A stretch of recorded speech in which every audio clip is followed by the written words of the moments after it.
Señor Juan Valerdi, buenas tardes. ¿Cómo dice que le va? ¿Cómo está, Juan? Buenas tardes. Buenas tardes, buenos días, buenas noches. Buenas tardes, buenos días, buenas noches. Bueno, en principio quiero darte la bienvenida a Argentilandia Diario. Excelentes. ¿Cómo corresponde? ¿Eso quiere decir que después vamos a volver a hablar a las 3 menos 20? No, hoy hacemos el diario. Y bueno, después te digo cómo se iba porque hay muchas novedades, muchas novedades. Después obviamente las vamos a hablar en privado. Muchas, por suerte. Excelentes. A ver, antes de empezar a hablar de la macro, la micro y toda la historia que está pasando, me enteré, escuché por ahí en algún programa de televisión, que te va a sorprender, seguramente no lo viste, pero un economista dijo, Juan Valerdi, el operador K, el economista operador K. Siempre me tirás esas bombas vos, Siempre. Bueno. Y un economista, a ver, te diría... El operador K, pero ¿quién fue el hijo de puta que dijo eso? Bueno, mirá, yo te voy a decir el nombre porque te cuento. Porque que me digan kirchnerista no me jode, pero operador K ya sí me jode. Sí, no, la palabra fue operador K. Yo ya después te voy a decir el nombre porque es un economista muy macrista y lo voy a decir yo esto y ojalá tenga la oportunidad de... Eso es bueno, que sea macrista y hable mal de mí es bueno, me suma punta. Sí, me hace sentir bien. Sí, pero escúchame, pero de todas maneras es un tipo que me parece que seguramente, yo no recuerdo el nombre, pero vos seguramente lo vas a sacar, porque el amigo Rolando Graña siempre le da la posibilidad de que él defienda al gobierno de Macri, porque siempre está en el programa de Rolo Graña. Ya te voy a decir el nombre, después te lo voy a decir. ¿Qué es el petizo?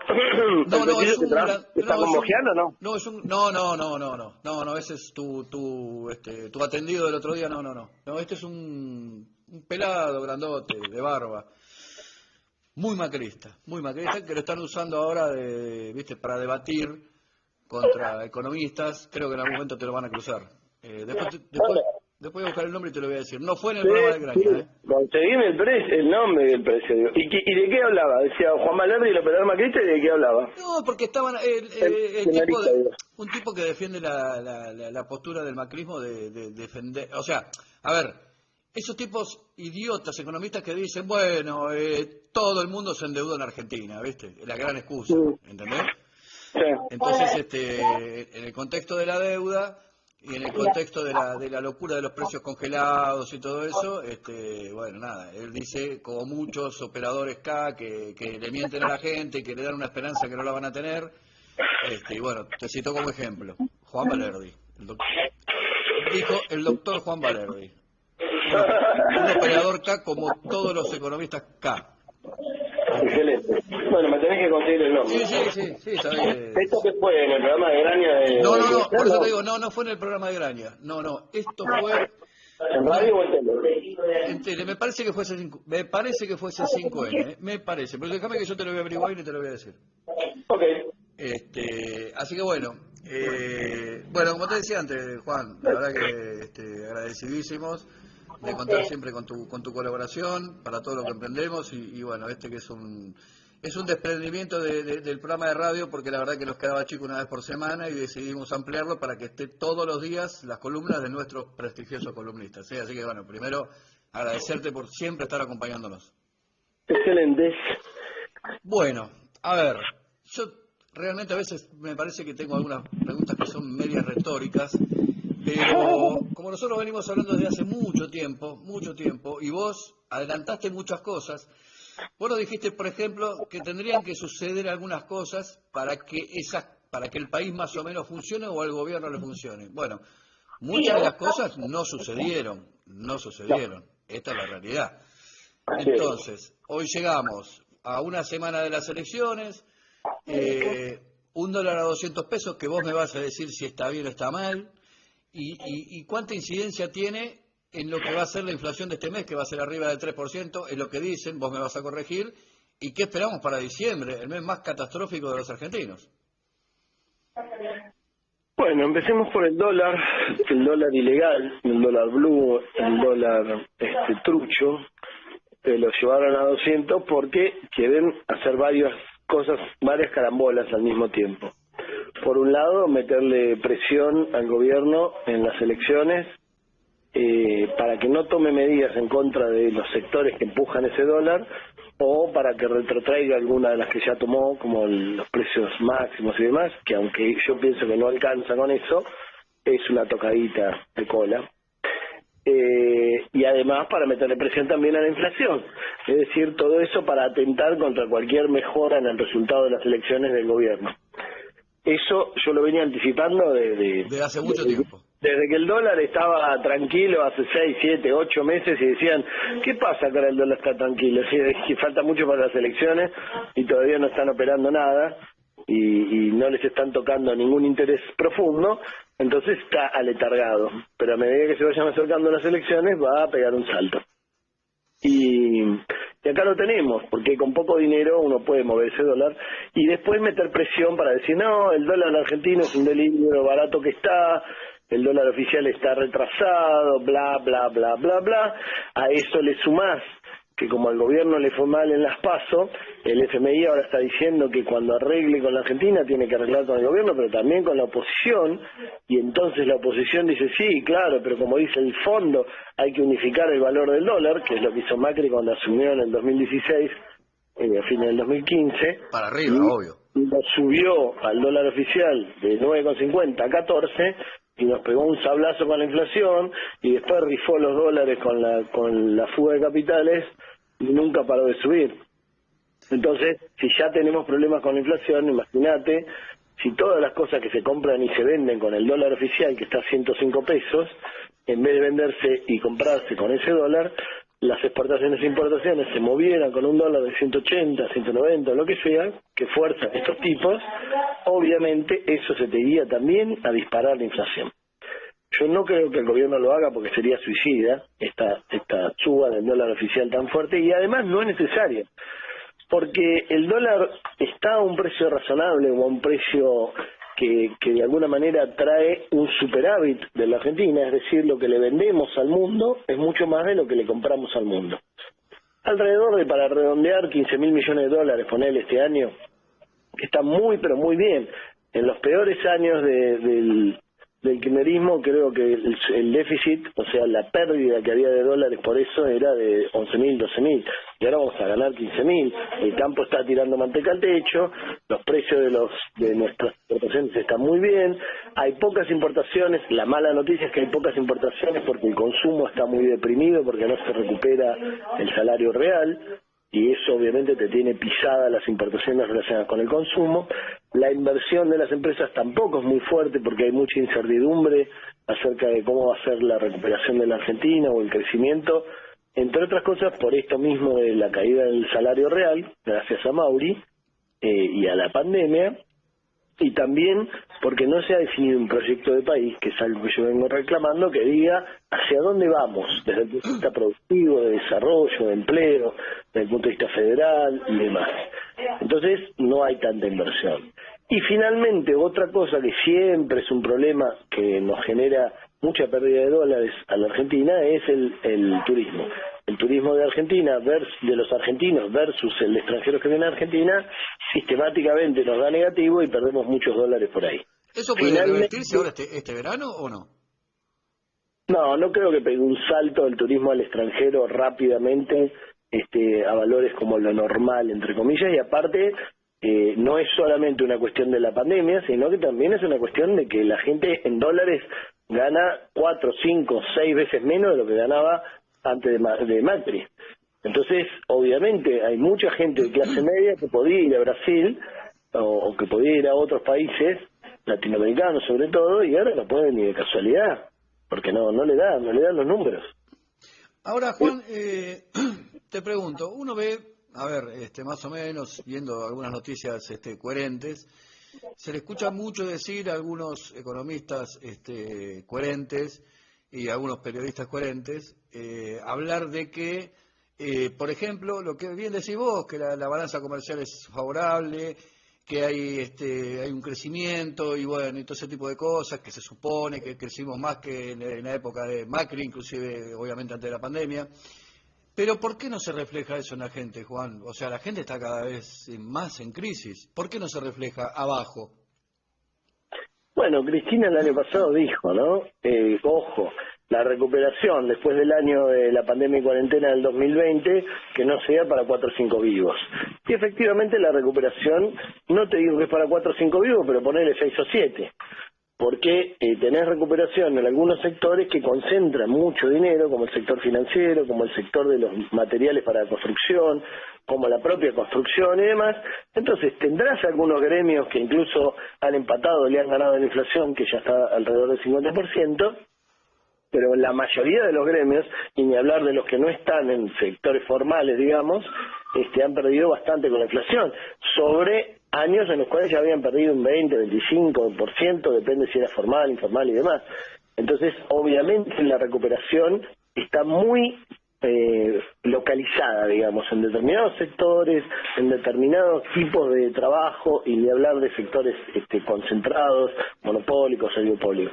Entonces, no derrama en toda la población eso, el efecto derrame no existe, que al campo le vaya bien no es para un porcentaje alto de la población y demás, ni hablar de los bancos y de la construcción y demás. Entonces, lo que hay que hacer, como te decía, es diseñar un proyecto de país que incluya sectores que le den de alguna manera posibilidad de trabajo y de mejora a toda esa población que hoy no está recibiendo esas mejoras, ¿no?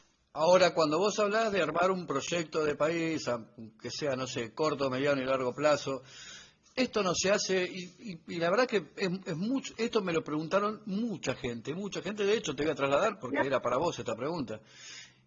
Esto es porque, a ver, no se puede, no se quiere, no se debe, porque se supone que un gobierno de las características de un gobierno peronista, entre comillas, debería tener ese programa, pero ¿por qué no está? ¿Por qué no existe? ¿Por qué es lo que pasa? Porque se supone que eso viene desde el número uno, que sería Alberto Fernández, junto a su equipo económico.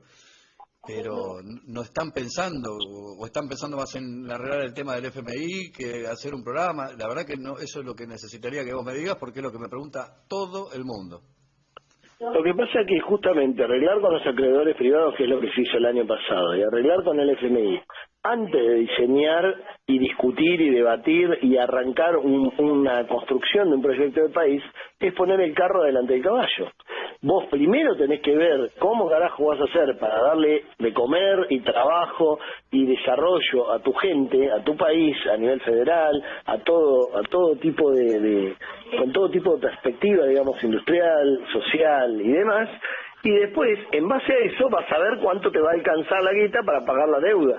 Y para qué además querés tener dólares o no querés tener dólares para importar bienes de capital o para qué.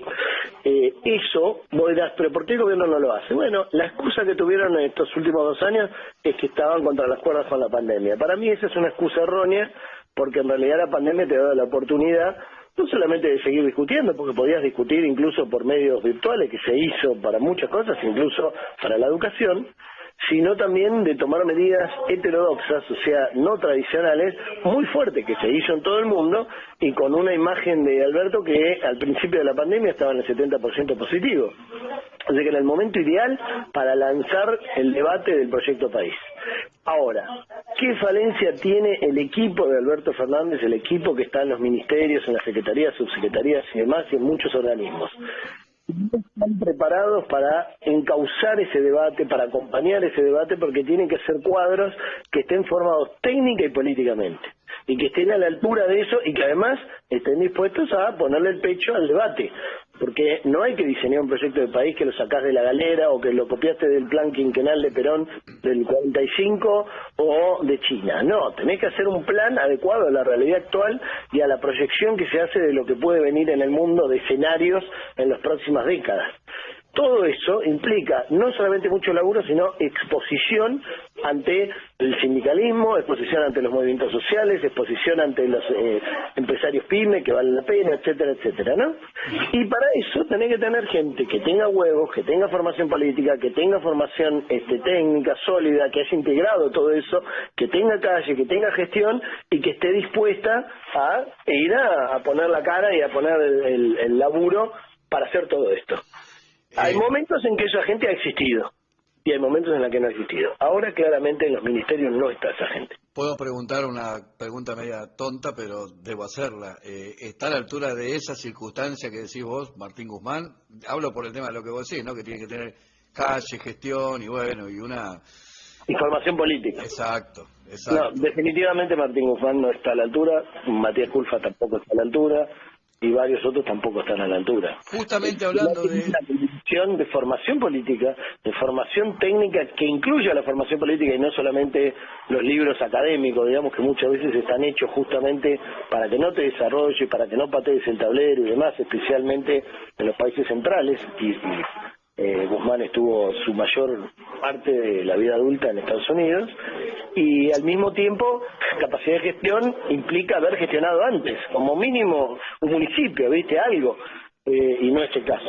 Entonces, no, evidentemente no está, y lo otro que es indispensable es un equipo. Eso es como ir a jugar a la selección y que cada uno tenga algo de conocimiento, pero nunca jugó con nosotros. Claro, y vas a perder por goleada, ¿no? El PSG. Exactamente, y además ese equipo tiene que ser de confianza, te tenés que entender por señas, tenés que de alguna manera cerrar filas cuando tenés que confrontar con el poder económico, etcétera, ¿no? Ahora, quiero preguntarte por una persona en particular, hablando de todo este tipo de gente, y después la voy a enlazar a otra. Quisiera preguntarte si el cambio de Paula Español a Roberto Feletti tuvo alguna incidencia, y preguntarte también si Roberto Feletti está a la altura de las circunstancias. Sí, Roberto Feletti sí tiene formación política y formación técnica. Tengo algunas diferencias con él, pero comparado con Pablo Español tengo muchísimas más coincidencias. Ahora, si me preguntás si cambiar a Feletti en reemplazo de Pablo Español alcanza para controlar los precios, no, de ninguna manera. O sea, vos con un secretario de comercio no parás los precios. Lo que tenés que hacer, y ya lo hemos hablado muchas veces, es mandarle a los grupos económicos monopólicos más alevosos, de los 10 que serán más importantes en la canasta básica total, agarrá los 2 más desprolijos, más brutos, más animales, más abusivos, y le mandás encima todo el Estado. ¿Esto qué quiere decir? La Unidad Antilavado, la FEB, la UIF, el Banco Central, la CNB, el SENASA, y el que tenga que mandar, le mandás todos a revisarle todo. Y das una señal de que se acabó la joda. Y esa la toman el que interveniste, digamos, de esa manera con todos los organismos. La FIP obviamente también va a tener mucho para decir seguramente, y al mismo tiempo le das una señal a todos los otros, como diciendo, muchachos, el próximo son ustedes, así que se acabó la joda. Aparentemente eso obviamente no va a pasar. Por ahora no parece que vaya a pasar, ¿no? Ahora yo, mira, quiero pasártelo a un plano político de último momento para hacer una comparación, ¿no? Si no se toman estas medidas, como dice un gran filósofo de Caballito, que dice que, bueno, para hacer una tortilla obviamente hay que romper huevos, que es así.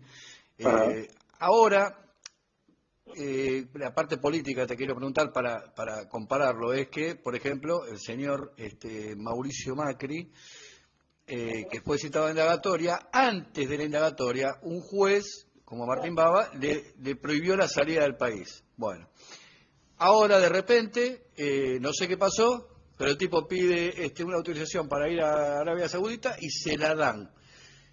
Una debilidad. Ahora, ¿con esa misma debilidad se maneja el gobierno para todo lo que son los temas económicos? No sé si está buena la comparación, o se entendió. Sí, en realidad en los temas económicos hay gente que incluso es bastante más poderosa que Macri. O sea, cuando vos hablas de un tipo como Roca, que es el dueño de Techín, y hablas de un tipo como Pagani, que es el dueño de Arcor, que no hace solo golosinas, hace un montón de alimentos que están dentro de la canasta y que los vemos en los supermercados. O hablas de tipos como Ornequian, que maneja los aeropuertos, o los que manejan los bancos y demás, son mucho más poderosos efectivamente que el pirata Macri. Ahora, que la justicia argentina, claramente, a tipos como Macri, que han dejado todos los dedos pegados, les permiten absoluta impunidad efectiva, digamos, no hay duda. Y que la política argentina actual, el gobierno actual, le está dando impunidad, de hecho, a los grupos económicos que están jodiendo a la población argentina, tampoco hay duda. Hasta ahora es así. le están pidiendo solidaridad, los están tratando con un guante de algodón, los están mimando, les están haciendo reuniones, pero no les paran el carro. Y como estuvieron 4 años cebados con el macrismo, que estuvo ayudándolos a esquilmar a la población argentina, entonces ahora tienen que pararle el carro porque no van a voluntariamente ellos decir, bueno, está bien, ya está, ya fue demasiado. No existe eso. Van por más, siempre. Así es. Siempre van por más. Quiero preguntarte algo complicado, Juan. A ver, viendo toda la situación, la crisis, que es mucha, esto lo digo yo, no te voy a hacer cargo, pero por ahí también un poco las mentiras de Alberto con respecto a el 13 de septiembre, después de las PASO, de salir a decir, escucha al pueblo y ahora, bueno, les voy a dar, qué sé yo, voy a dar esto, voy a dar lo otro, voy a dar un bono, voy a dar lo otro, una mujer que lo para, lo filma y le dice, por favor, Alberto, danos un IFE. Y juntando esto a que en noviembre del año pasado cortaron el IFE para diciembre, justo mes, como lo dije antes, complicado, ¿cómo lo ves este diciembre, Juan? Mira, yo creo que el problema más clave para diciembre son 2, y están entrelazados, absolutamente entrelazados. ¿Qué hacen los operadores para seguir apretando al gobierno con el dólar ilegal, el dólar blue? Si lo siguen impulsando para joder más aún al gobierno en el fin de año, que es, como dijiste, un momento complicado desde el punto de vista de la sensibilidad social a los precios y a los alimentos y demás, a las fiestas. Y por otro lado, efectivamente, ¿cuánto de eso termina siendo inflación? Mayor inflación. Porque hay muchos pícaros que cuando ven que el dólar sube, por si acaso aumentan, por la excusa que tienen, otros que en realidad traen mercadería contrabandeada, entonces tienen que subirlo porque no consiguen dólares oficiales, y así una serie de cuestiones, y otros que se quieren fugar la guita de la ganancia, y entonces suben los precios para tener la misma ganancia en dólares, etcétera, etcétera. Esas 2 cuestiones obviamente están entrelazadas y son claves. Si vos me preguntás qué va a influir más de acá a fin de año en el humor de la gente, que den un IFE o que los precios estén controlados, yo creo que los precios incontrolados van a afectar a 40 millones de personas a las cuales le importa cuánto cuesta lo que está en la góndola. Ponele que haya 4 millones que no miran los precios, ponele, claro. Y cuando compran en el súper van y agarran sin mirar. Bueno, hay 40 millones que sí los miran. Y no le podés dar el IFE a 40 millones de personas.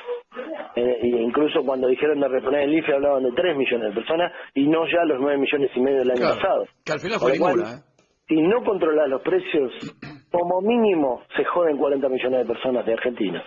Y entonces eso lo tenés que controlar.